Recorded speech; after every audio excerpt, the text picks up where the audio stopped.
Assalamualaikum warahmatullahi wabarakatuh.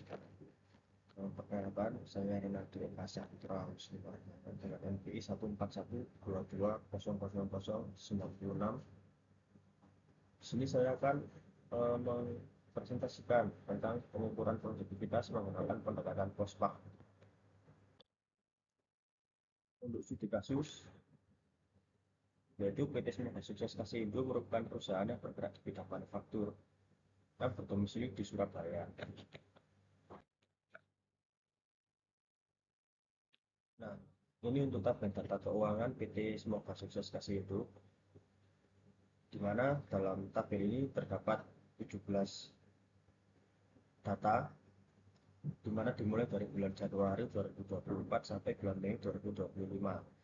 Di mana dalam data ini terdapat beberapa aspek, yaitu aspek produksi, organisasi, penjualan, produk, tenaga kerja, dan modal. Kemudian ada nilai rasio produktivitas produksi, di mana pada data produksi meliputi pendapatan bersih dan harga pokok produksi atau HPP. Untuk menghitung nilai rasio produktivitas dapat menggunakan rumus rasio produktivitas produksi sama dengan pendapatan bersih dibagi harga pokok produksi. Maka akan diperoleh data sebagai berikut.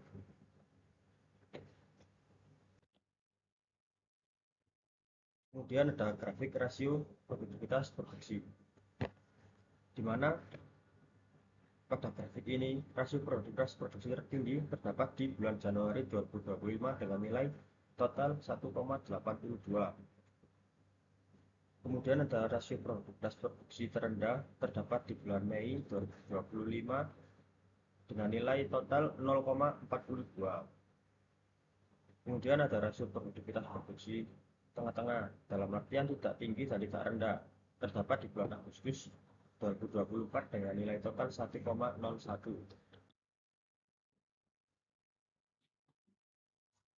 Kemudian ada perhitungan nilai indeks produktivitas produksi, di mana dalam perhitungan nilai indeks produktivitas terbagi menjadi dua konsep. Yang pertama yaitu indeks produktivitas periode dasar dengan rumus rasio produktivitas dasar dibagi rasio produktivitas dasar dikali 100%. Untuk konsep yang kedua yaitu indeks produktivitas periode saat ini,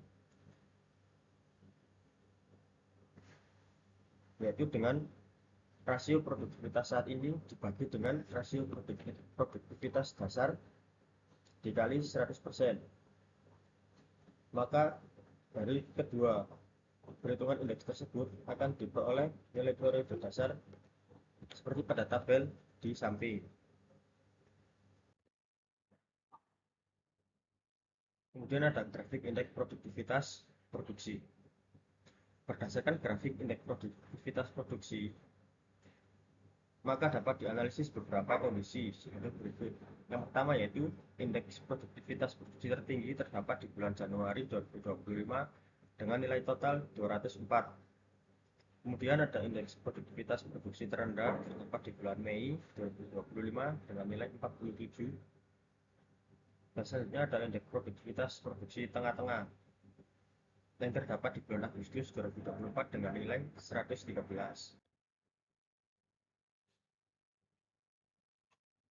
Yang selanjutnya yaitu rasio produktivitas organisasi. Pada data organisasi meliputi nilai tambahan dan biaya umum. Untuk menghitung nilai rasio produktivitas, dapat menggunakan rumus rasio produktivitas organisasi sama dengan nilai tambah dibagi dengan biaya umum. Dengan menggunakan rumus perhitungan di atas, maka akan didapatkan tabel seperti pada gambar di samping. Kemudian untuk grafik rasio produktivitas organisasi, berdasarkan grafik rasio produktivitas organisasi di atas, maka dapat dianalisis beberapa kondisi seperti rasio produktivitas organisasi tertinggi terdapat di bulan Januari 2025 dengan nilai 2,01. Kemudian untuk rasio produktivitas organisasi terendah terdapat di bulan Juli 2024 dengan nilai 0,48. Dan yang selanjutnya untuk rasio produktivitas tengah-tengah terdapat di bulan Agustus 2024 dengan nilai 1,02.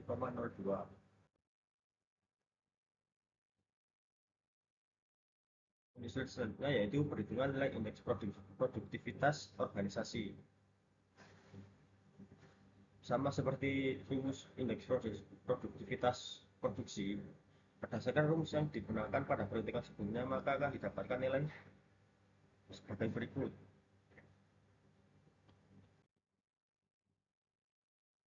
Kemudian ada grafik indeks produktivitas organisasi.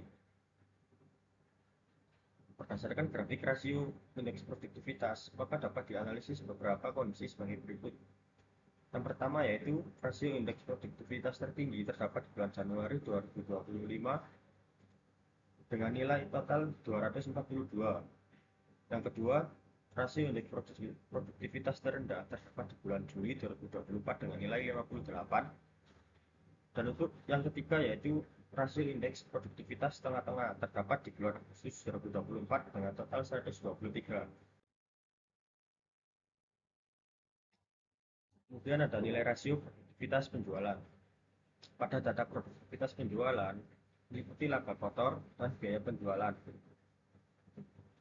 Maka untuk menghitung nilai rasio produktivitas penjualan dapat menggunakan rumus rasio produktivitas penjualan sama dengan laba kotor dibagi dengan biaya penjualan. Maka akan didapatkan perhitungan nilai rasio produktivitas penjualan seperti tabel di samping.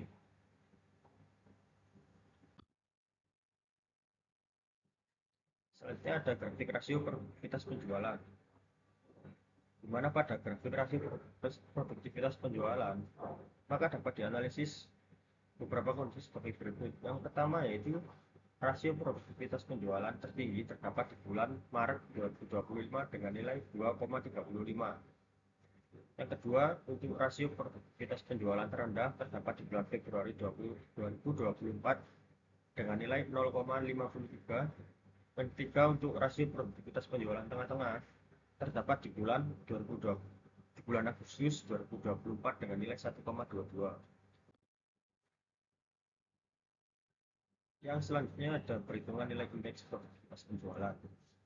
Masih sama seperti rumus yang indeks produktivitas sebelumnya. Berdasarkan rumus yang digunakan pada perhitungan sebelumnya, maka akan diperoleh nilai IP sebagai berikut.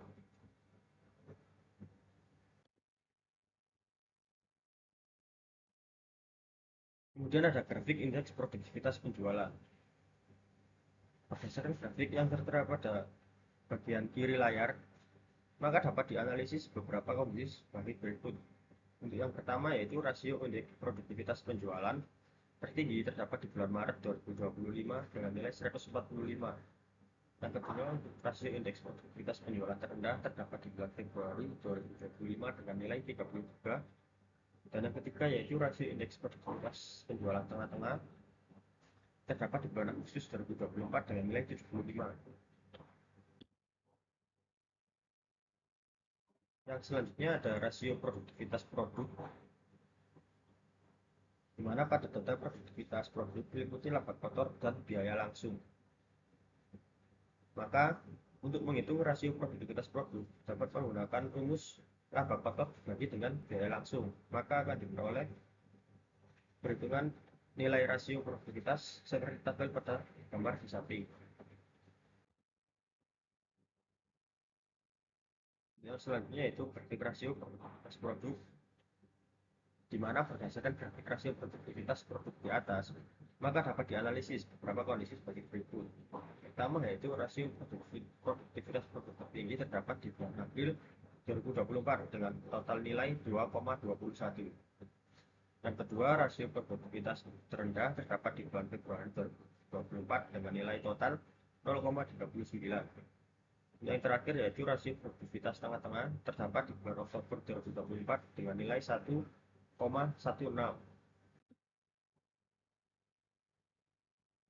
Selanjutnya ada perhitungan nilai indeks produktivitas produksi, di mana untuk nilai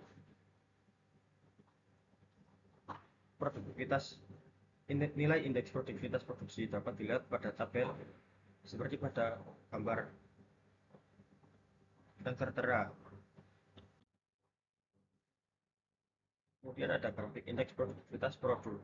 Berdasarkan grafik di samping, maka dapat dianalisis beberapa kondisi sebagai berikut. di mana yang pertama yaitu rasio indeks produktivitas produk tertinggi terdapat di bulan April 2024 dengan nilai 311. Kemudian rasio indeks produktivitas produk terendah terdapat di bulan Februari 2024 dengan total nilai 55. Dan untuk rasio indeks produktivitas produk tengah-tengah terdapat di bulan Maret 2025 dengan nilai 141.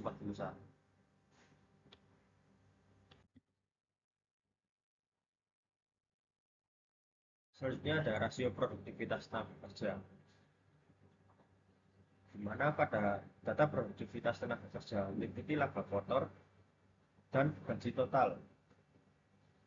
Untuk menghitung nilai rasio produktivitas penjualan, maka dapat menggunakan rumus laba kotor dibagi dengan gaji total.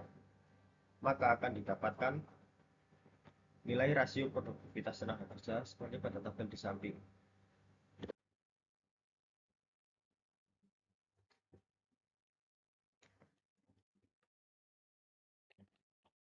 Selanjutnya ada grafik rasio produktivitas tenaga kerja.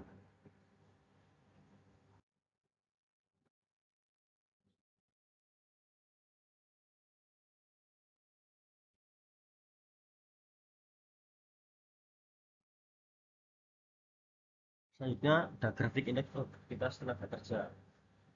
Berdasarkan grafik rasio indeks produktivitas penjualan tenaga kerja, maka dapat dianalisis kondisi sebagai berikut. Yang pertama yaitu rasio indeks produktivitas tenaga kerja tertinggi terdapat di bulan Maret 2025 dengan nilai total 179. Rasio indeks produktivitas tenaga kerja terendah terdapat di bulan April 2025 dengan nilai total 29. Dan untuk rasio indeks produktivitas tenaga kerja tengah-tengah terdapat di bulan Oktober 2024 dengan nilai 89.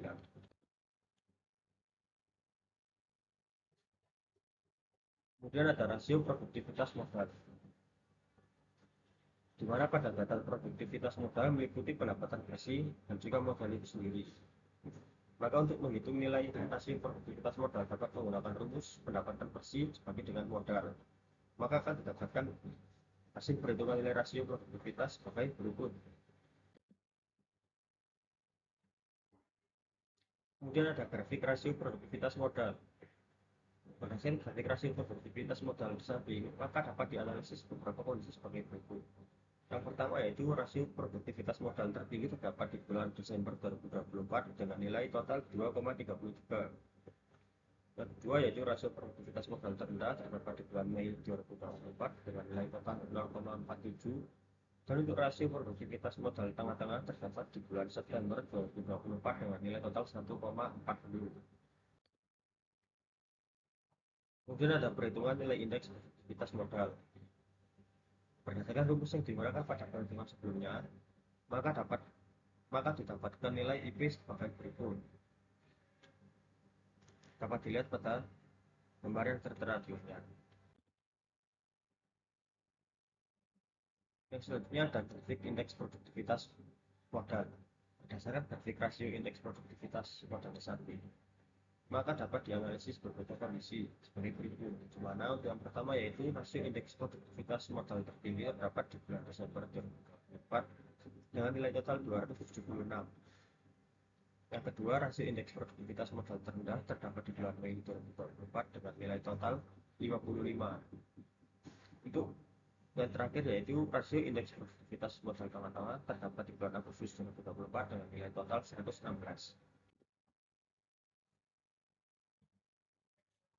Yang selanjutnya yaitu rasio produktivitas dari keseluruhan aspek. Dari perhitungan rasio produktivitas masing-masing aspek, akan dihitung rata-rata produktivitas dari keseluruhan aspek menggunakan rumus total rasio produktivitas masing-masing aspek dibagi dengan banyaknya periode, maka akan diperoleh hasil seperti pada tabel berikut.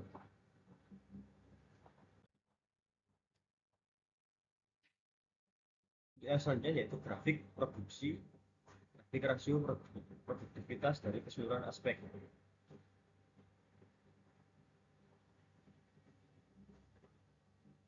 Untuk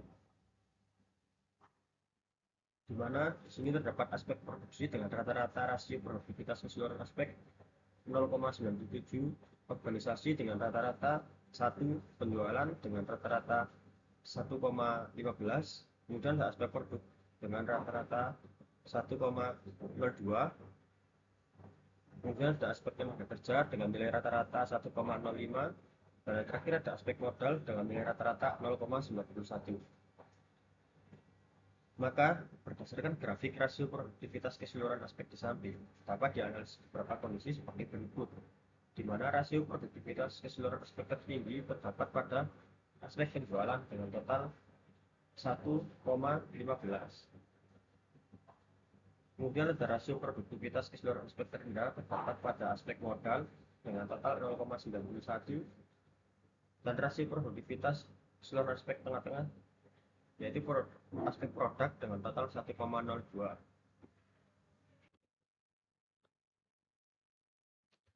Selanjutnya yaitu perhitungan nilai indeks produktivitas keseluruhan aspek. Dari perhitungan rasio produktivitas masing-masing aspek, kemudian akan dihitung rata-rata produktivitas dari keseluruhan aspek dengan menggunakan rumus total rasio produktivitas dari masing-masing aspek dengan banyaknya periode, maka diperoleh hasil seperti tabel di samping.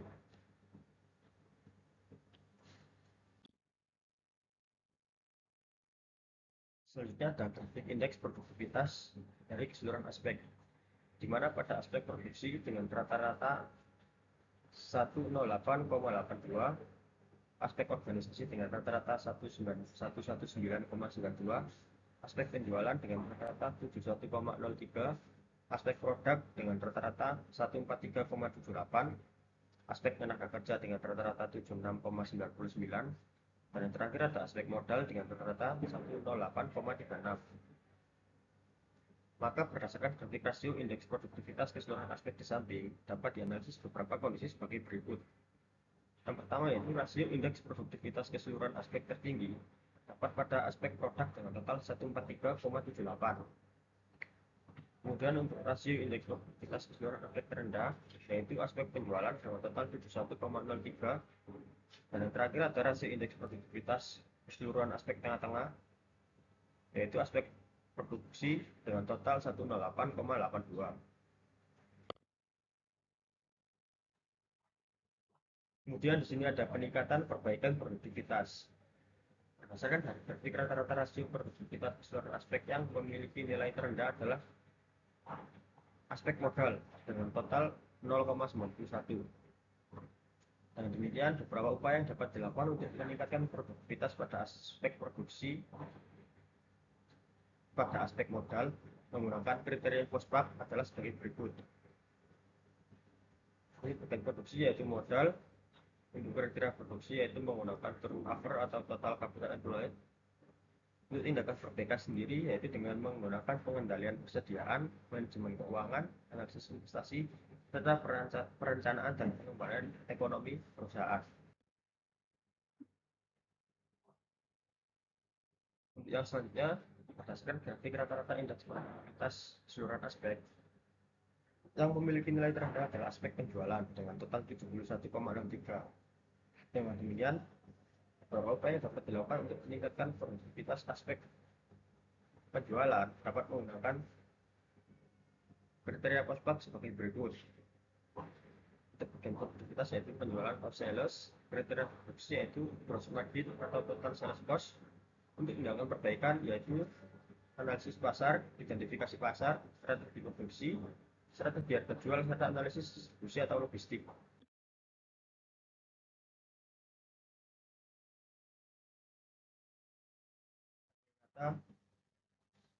Saya ucapkan mohon maaf yang sebesar-besarnya apabila ada kesalahan dan sama kata-kata yang disengaja ataupun tidak disengaja. Untuk kurang lebihnya saya ucapkan terima kasih. Wassalamualaikum warahmatullahi wabarakatuh.